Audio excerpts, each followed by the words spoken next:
I was 14 when this happened, and honestly, thinking back on it now, it still doesn't feel real.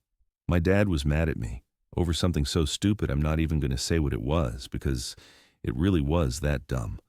But in the moment, it felt huge, and I was scared. Scared in that way where your brain goes into panic mode and suddenly every thought is the worst possible thought. And because I wasn't thinking straight, I did something extreme. I mixed about half a cup of bleach into his pink lemonade. I put it in one of those big gas station cups, added ice, tried to make it look normal. At the time, all I could think about was avoiding what I thought might happen, being physically or mentally hurt.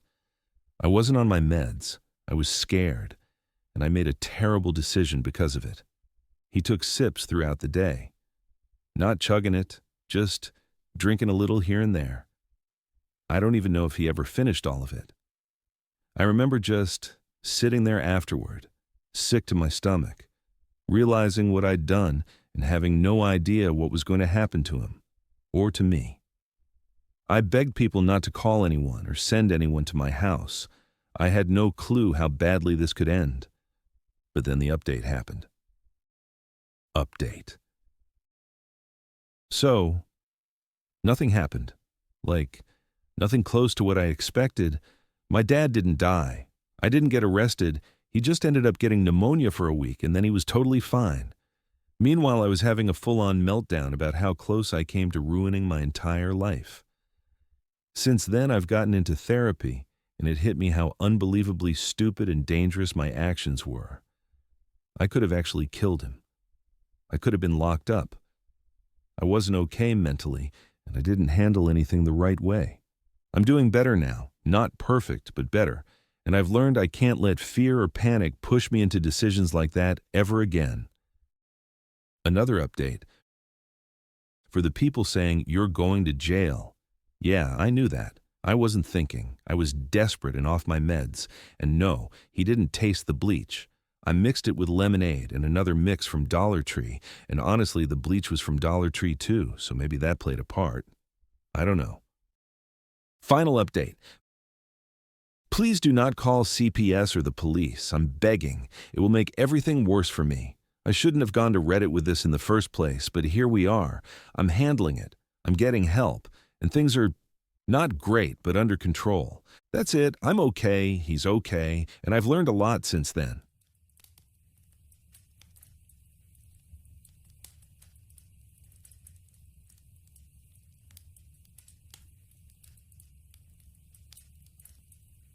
I've never posted anything like this before. Honestly, I didn't even mean to say it. It just slipped out in a random comment thread the other day, and now it's been weighing on me even harder than the original thing I did. So, here it is. From me, directly. Years ago, about a decade now, I hit someone with my car. A young woman. And she died. It happened in California, late at night. I remember every detail, even though I spent years telling myself I'd forgotten.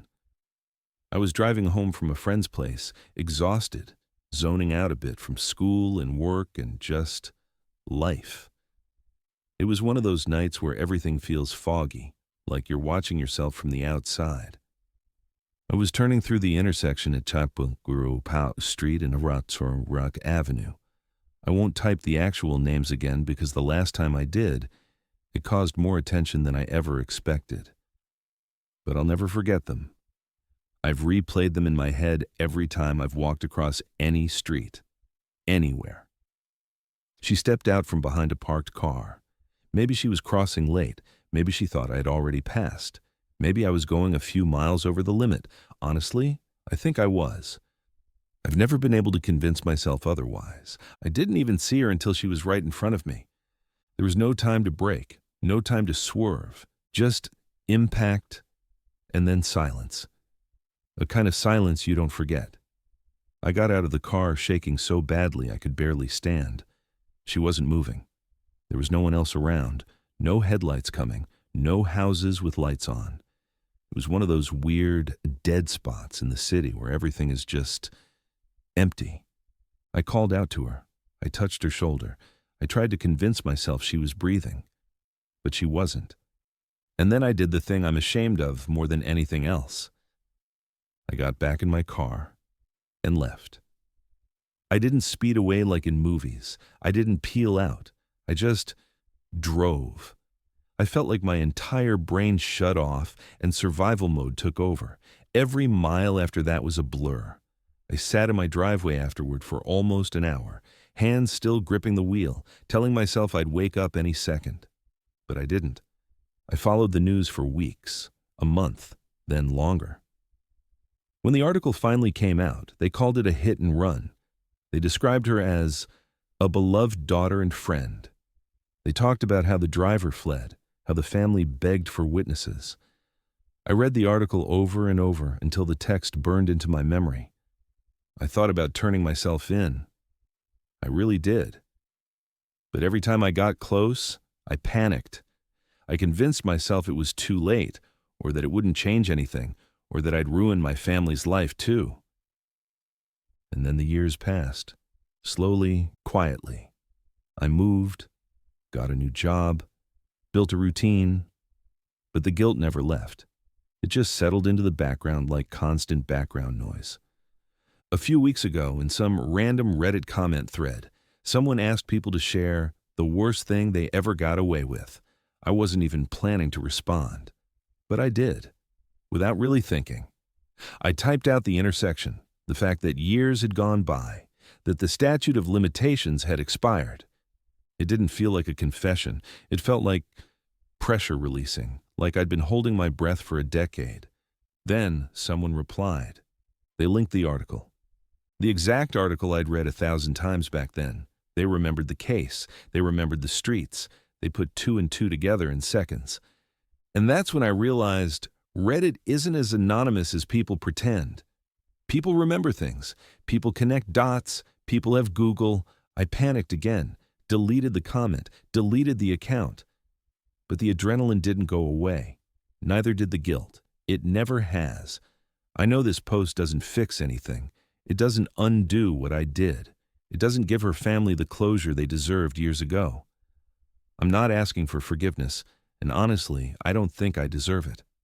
I just needed to say it, properly, fully, for once in my life.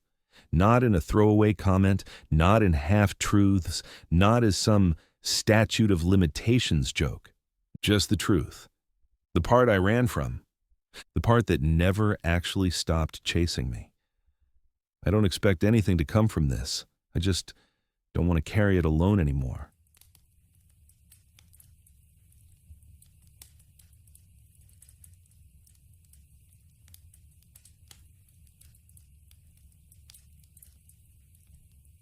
I've never fully talked about this before, but it's something I still think about almost every day. And honestly, I don't blame anyone but myself for how everything unfolded. It was my mistake, my bad judgment, and my complete failure to think things through. For background, I was dating this man who had one of the roughest childhoods I've ever heard of.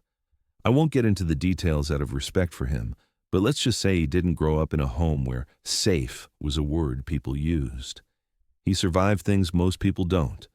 And even with all of that, he'd worked unbelievably hard to grow past it.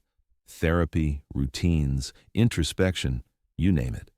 He became one of the kindest, softest people I'd ever met. The kind of guy who checks on neighbors, never raises his voice, makes tea when you're anxious. Just a genuinely good man. And for the record, I knew about his trauma. I knew about the things that stuck with him. I knew loud noises made him jump, that he slept lightly, that he triple-checked the locks every night. It wasn't paranoia. It was learned survival. So you'd think I would have had the basic common sense not to do what I did.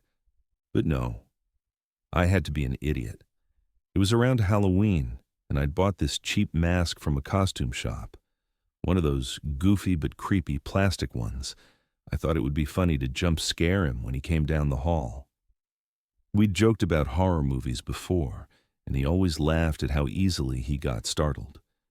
So in my head, it was harmless. I didn't think about how someone with his history might react. I didn't think about what a sudden fear response could look like. I didn't think about anything, honestly. I hid behind the corner near the bathroom. He walked past. I jumped out with the mask on. And everything happened in about half a second. He didn't scream. He didn't freeze. He didn't run. He reacted. The kind of reaction you don't unlearn, the kind your body remembers even if your mind tries to forget. Before I could even take the mask off or say, "It's just me," he grabbed me, pushed me down, and hit me. Hard. Harder than anyone had ever hit me in my life. Not like someone losing their temper, like someone defending themselves against what they genuinely believed was an intruder about to hurt the people they loved. I couldn't even speak at first. I was so stunned I didn't understand what was happening. The mask had fallen halfway off my face, and when he realized it was me, God, I've never seen that kind of horror on someone's expression. Not anger, not embarrassment, just pure devastation. He backed away from me like he was the one being attacked.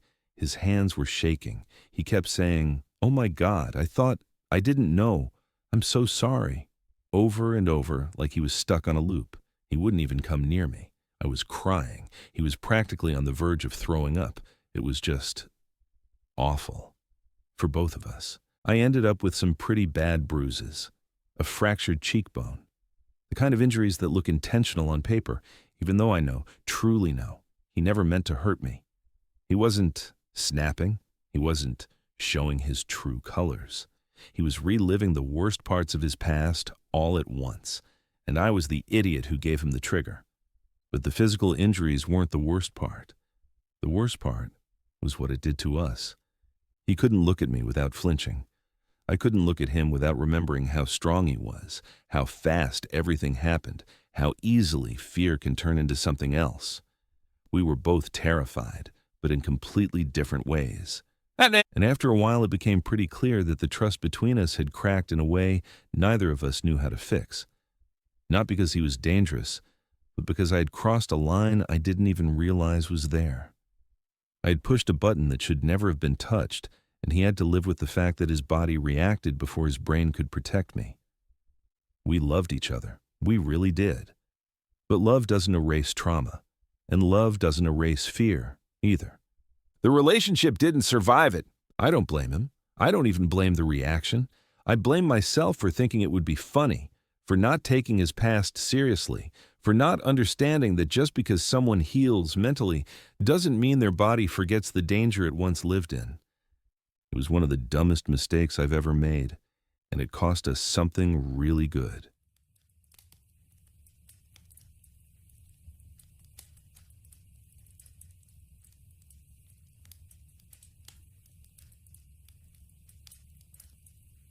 This is something I've never talked about openly. Not to my family, not to my friends, not to anyone I served with. It's been eating at me for years, and the only reason I'm writing it now is because I can't carry it alone anymore. I'm not looking for sympathy. Honestly, I'm not sure I deserve any. When I was deployed to Iraq, I was young. Too young, if I'm being honest, about how unprepared I was for the things we saw and did. Our patrol area wasn't one of those hot zones you see in movies. It was quieter on the surface, but the kind of quiet that keeps your shoulders tense all day. Improvised explosive devices were everywhere. Old houses, abandoned shops, toys left on the ground. Anything could be a trap. And when you live like that long enough, your brain rewires itself. Everything becomes a threat. Everyone becomes a potential enemy. And the worst part is how normal that mindset starts to feel. There was this routine we had, one I didn't question at first because it felt like standard procedure. Sometimes we'd approach a building that looked suspicious, doors cracked open, rugs moved, a chair out of place, little signs that made your stomach twist. And our squad leader, who'd been in the military way longer than any of us, would toss a few pieces of candy into the doorway. The first time I saw him do it, I didn't get it. I actually thought he was being nice. I thought, maybe he's showing the kids we aren't the bad guys. It sounds stupid now, but I wanted to believe the best. I wanted to believe we were the good guys. But then a few seconds would pass, and the kids would come running. They always did. Candy was rare and we all knew it. Kids would dart into doorways, into rooms, around corners, anywhere something sweet hit the ground. And if nothing exploded, if the building didn't blow apart, our squad leader would nod and say, "All right, it's clear." That was it. That was the test. We didn't send robots. We didn't use long poles or dogs or any of the things movies show.